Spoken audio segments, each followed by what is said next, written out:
अस्सलाम वालेकुम viewers, you are listening to Jawad Aslam. इस वीडियो में हम ना टेबल्स बनाएंगे फ्रॉम एग्जिस्टिंग टेबल्स के। फॉर एग्जांपल मेरे पास कोई पहले से टेबल मौजूद है, मुझे उसके कोई दो कॉलम या कोई जो कॉलम्स या पूरे का पूरा टेबल कैसे कॉपी करना है, ठीक है, या दो टेबल्स में से कुछ कॉलम्स मुझे कॉपी करने हैं, तो वो सारा सीन, ठीक है। और कॉपी करना है मतलब कि नया टेबल बनाना है।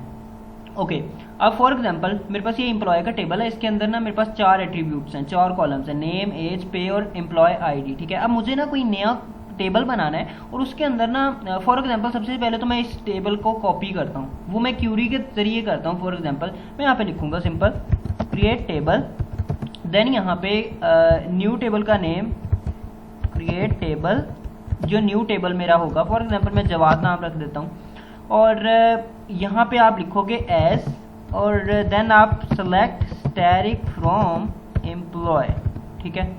मतलब आपने क्या करना है, पूरे का एक टेबल जवाद बनाना है, एज बिल्कुल इसी तरह का बना देना, ठीक है। स्टैटिक फ्रॉम एम्प्लॉय कि भाई सिलेक्ट स्टैटिक फ्रॉम एम्प्लॉय क्या करता था कि एम्प्लॉय के पूरे टेबल को हमें डिस्प्ले करवाता था। तो यहाँ पे मैंने जब लिखा है ना क्रिएट टेबल जवाद एज, तो ये बेसिकली एम्प्लॉय टेबल की कॉपी क्रिएट हो जाएगी जवाद नेम से, ठीक है। जवाद टेबल का नेम होगा और उसमें बेसिकली यही सारी चीज़ें होंगी, ठीक है। डाटा भी यही होगा। अगर मैं रन करके दिखा दूँ, ओके एग्जीक्यूट हो चुकी है। अगर मैं यहाँ पे डिस्प्ले करवा दूँ सेलेक्ट स्टैटिक फ्रॉम जवाद, जो टेबल का नेम है, तो लें जी सिस्टम डॉट जवाद, ये जवाद का टेबल है, ठीक है। तो इसके अंदर भी सेम हमारे पास डाटा आ गया। अब एम्प्लॉय का जो डाटा था वो इसके अंदर आ गया। अब फॉर एग्जांपल मुझे कोई स्पेसिफिक कॉलम कॉपी करने हैं, तो उसके लिए मैं यहाँ पे सिंपल लिखूंगा यहाँ पे मैं कॉलम सेलेक्ट कर लूँगा, ठीक है। फॉर एग्जांपल मैं यहाँ पे क्या करता हूँ, यहाँ पे मैं जवाद कर देता हूँ क्योंकि जवाद और एम्प्लॉय अब सेम ही है।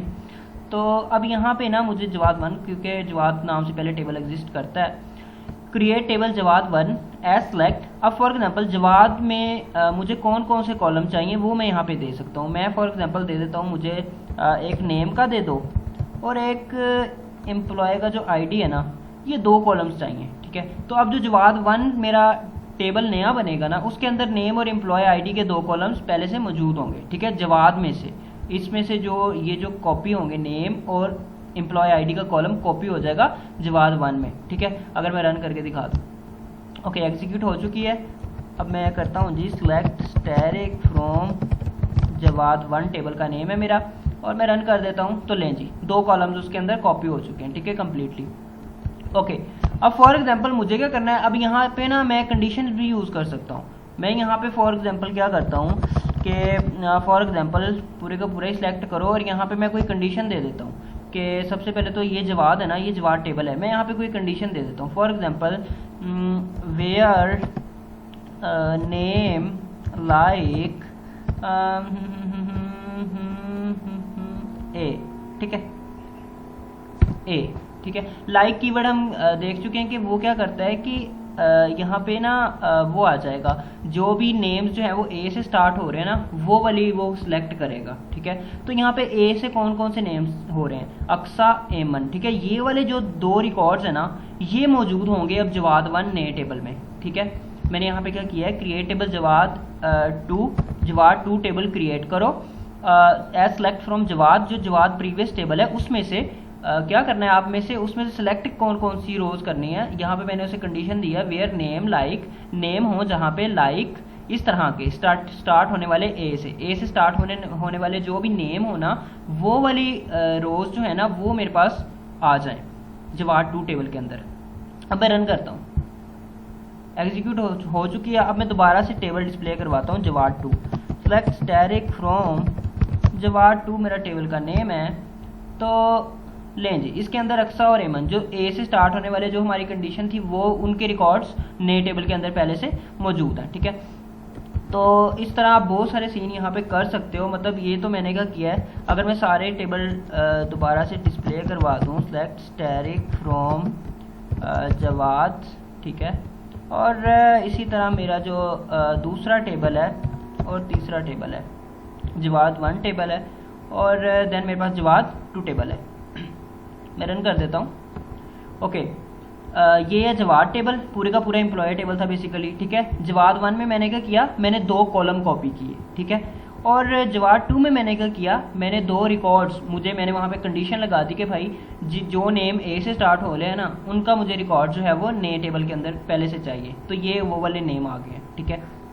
ओके, अब मैं क्या करता हूँ, अब मैं फॉर एग्जांपल इसमें क्या करना चाहता हूँ कि यार मैं ना दो टेबल्स को भी ज्वाइन कर सकता हूँ, ठीक है। यहाँ पे तो मैंने एक कंडीशन लगाई ना कि जिनका नेम ए से स्टार्ट हो रहा है। आप बहुत सारी कंडीशन लगा सकते हो, जिनकी pay less than this one है, लेस देन दिस, या जिसकी ID less than some specific number है, या जिसकी एज सम स्पेसिफिक वो है 20 से कम है, 20 से बड़ी है, मतलब बहुत सारी कंडीशन जो चाहो, ठीक है। और यहाँ पे ना आप फॉर एग्जांपल अगर दो टेबल्स में से आपको कॉलम कॉपी करने हैं, मतलब कि दो टेबल्स हैं और उनमें से कॉपी करने, तो फिर हमारे पास आता है ज्वाइंस का टॉपिक, ठीक है। ज्वाइंस के टॉपिक पे पहले से मैंने वीडियो बनाया हुआ है। अब यहाँ पे अगर मेरे पास एक और टेबल है, सेलेक्ट स्टैटिक फ्रॉम डिपार्टमेंट का टेबल एक पहले से मेरे पास मौजूद है, अगर मैं डिस्प्ले करवा दूँ वो भी, तो लें जी, अब ये मेरा डिपार्टमेंट का टेबल है, ठीक है। और यार एक मिनट में सारे ही कर देता हूँ, डिपार्टमेंट और देन यहाँ पे सारे ही हैं, ठीक है। ओके, अब क्या है जी, ये है डिपार्टमेंट का टेबल और ये है मेरा ये वाला जवाद का टेबल, ठीक है। जवाद का टेबल है और ये डिपार्टमेंट का टेबल है। अब मुझे क्या करना है, फॉर एग्जांपल मुझे वो वाले रिकॉर्ड कॉपी करने हैं, मतलब कि मुझे जवाद जो है ना, इस नेम जवाद है, एम्प्लॉय आईडी 1 है, उसामा नेम है, एम्प्लॉय आईडी 2 है, अक्सा नेम है, एम्प्लॉय आईडी 3 है, और डिपार्टमेंट टेबल के अंदर डिपार्टमेंट आईडीज़ हैं। तो मुझे यहाँ पे ना वो वाले नेम या वो वाले रोज चाहिए जिनकी डिपार्टमेंट आईडी जो 1 2 3 यहाँ पे मैंने लिखी हुई है, ये इक्वल आती है एम्प्लॉय आईडी के, ठीक है। ज्वाइंस का टॉपिक तो मतलब किया ही होगा ना, अगर नहीं किया तो फिर वही कर लो। दो टेबल्स में से जब आप करते हो तो फिर ज्वाइंस की ज़रूरत पड़ती है हमें बहुत सारे ऑपरेशन करने के लिए, ठीक है। तो अब यहाँ पे 1 2 3 जब इक्वल आ जाएंगे, जहाँ जहाँ 1 2 3 जिन जिन रोज़ का 1 2 3 मतलब जिन जिन रोज़ में एम्प्लॉय आईडी जो है वो इक्वल आ रही है डिपार्टमेंट आईडी के, वो वाली रोज़ मुझे नए टेबल के अंदर फॉर एग्जांपल कॉपी करनी है, तो मैं उसके लिए बनाता हूँ। अब यहाँ पे मैं लिखता हूँ सिंपल क्रिएट टेबल, यहाँ पे फॉर एग्जांपल कोई फवाद है और एज, देन यहाँ पे सेम कि आप सेलेक्ट कर लो स्टैटिक फ्रॉम जवाद जो मेरा टेबल का नेम है, और देन यहाँ पे मैं इनर ज्वाइन का यूज़ करूँगा, ठीक है, क्योंकि इनर ज्वाइन में हम करते हैं ना, अगर यहाँ पे मैं लिख दूँ तो यहाँ पे मुझे इनर ज्वाइन, और देन यहाँ पे मेरा जो नेम है डिपार्टमेंट, और यहाँ पे मुझे एक कंडीशन क्या देनी है कि जवाद की जो एम्प्लॉय आईडी है वो जब इक्वल आ जाए डिपार्टमेंट की डिपार्टमेंट आईडी से, डिपार्टमेंट आईडी से, ठीक है। ओके, क्रिएट टेबल फवाद, एक नया फवाद नाम से टेबल बना दो, और जवाद और डिपार्टमेंट जो दो टेबल्स हैं उनका आप इनर ज्वाइन लोगे, और जहाँ पे ये कंडीशन सेटिस्फाई होती है सिर्फ वो वाले रिकॉर्ड्स ही उस टेबल के अंदर फवाद जो नया बनाओगे उसके अंदर होंगे, ठीक है। अब जवाद टेबल जो है उसके अंदर एम्प्लॉय आईडी है, ये जवाद टेबल है इसके अंदर ये एम्प्लॉय आईडी है।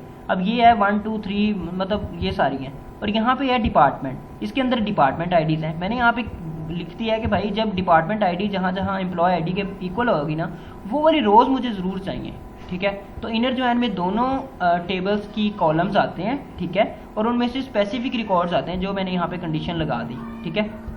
ओके, अब होगा क्या, एक तो ये HR मैथ्स इंग्लिश और ये आ जाएंगे, ठीक है, ये 3 आ जाएंगे रिकॉर्ड्स, और जवाद में से भी ये 3 आ जाएंगे, जवाद उसामा और अक्सा, ठीक है, जिनके मतलब 1 2 3 मैचिंग है ना, वो वाली उसने रोज़ उड़ा के ले आनी है फवाद जो नया टेबल बनाएगा। मैं रन कर देता हूँ इसे।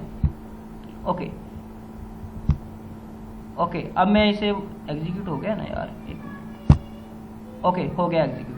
अब मैं दोबारा से वो रन डिस्प्ले करवा देता हूँ Fawad, select static from Fawad table, जो नया टेबल हमारा जो अभी हमने बनाया वो मैं डिस्प्ले करवा रहा हूँ। तो लें जी 3 आ गए, ठीक है, जवाद उसामा। यहाँ पे देख लें कि इसकी जो एम्प्लॉय आईडी है ना 1 2 3 वो डिपार्टमेंट आईडी के इक्वल है। 1 आया, उसने जब 1 आया तो उसने एम्प्लॉय जवाद के टेबल में से भी पूरे का पूरा रिकॉर्ड ले लिया है और दूसरे टेबल में से भी, ठीक है। ये ज्वाइंस का टॉपिक है, मतलब वो आना चाहिए, तो ये आप ज्वाइंस को यूज़ करके नया टेबल बना लोगे, ठीक है।